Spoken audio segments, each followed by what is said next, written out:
کس کے پاس رہیں گے, کون ہمیں سپورٹ کرے گا. پھر وہ پاکستان میں ہی پڑھائی کرتے ہیں, وہیں سے لا کی پڑھائی کرنے کے بعد وہیں سے وہ پاکستان آرمی کے اندر کمیشن لیتے ہیں. ٹھیک ہے سر, کمیشن لینے کے بعد وہ ہم میجر رینک تک آتے ہیں پرماننٹ, اور وہیں وہ شادی کرتے ہیں, ایک شادی بھی وہیں کرتے ہیں, بچہ بھی ان کا وہیں ہوتا ہے.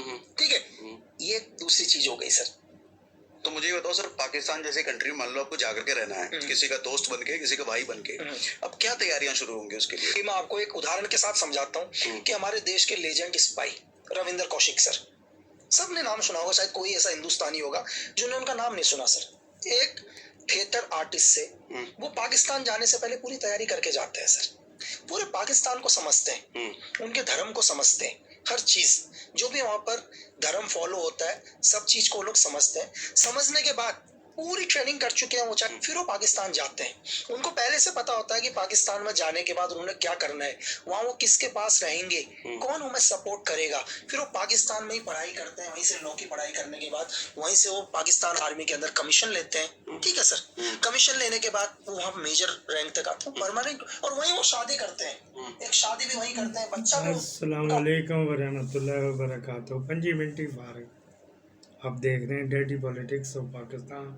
یہ تھے لکی بشانت, سیکرٹ آفیسر انڈین راگ, انڈین انٹیلیجنس ایجنسی راگ. اب اس کو پوچھو کہ اس وقت یہاں پہ پیار کی پینگیں پڑ رہی تھی, وہ واجپئی آ رہا تھا جا رہا تھا, اس وقت کے جو آرمی چیف بغیرت آرمی چیف تھے ان کو نواز شریف کے کہنے پہ یہ جو روندر کوشک تھا نا, یہ نواز شریف کی ریکمنڈیشن پہ بھرتی ہوا تھا. اس کے بعد بھی ایک ہوا تھا افغانی, وہ تھا یہ حمداللہ کا بیٹا. حمداللہ کے پاس نیشنلٹی افغانستان کی ہے, اس کو کس نے, باجوے نے کیا تھا.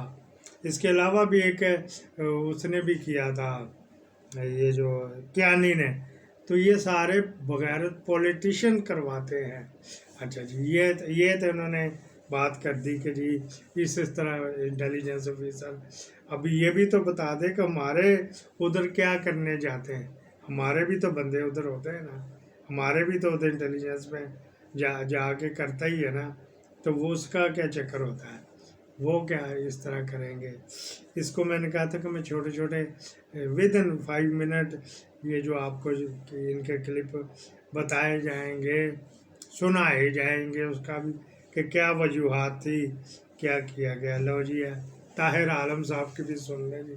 طاہر عالم صاحب آئی جی رہے ہیں اسلام آباد میں, لیکن ان کی مشہوری ضیاء الحق دور میں 82-84 میں وہ فیصل آباد کی نرسیں تھیں, ان کے بارے میں. کسی طرح ہم نے نکال لیا تھا اس کیس کا, لے لیا تھا آپ نے؟ جی تمام ہمیں جو تھا جسے کہتے ہیں جیو فیکسنگ سینٹر کا سارا ریکارڈ تھا.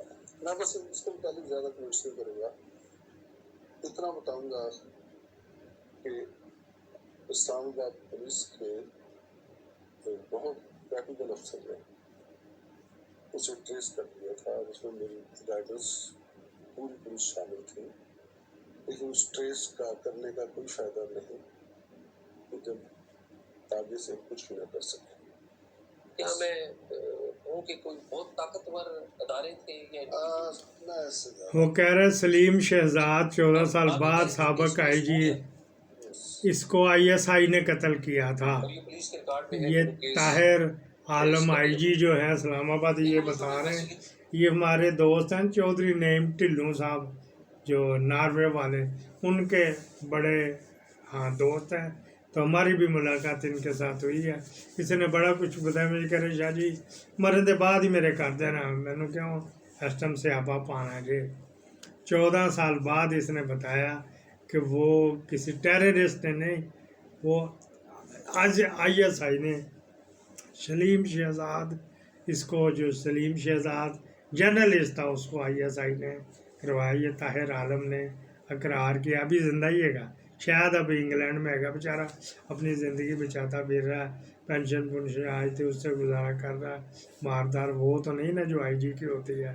تو میں نے کہا چلو میں 2 کلپ کر کے سناؤں. 5 منٹ فارغ. پاکستان زندہ باد.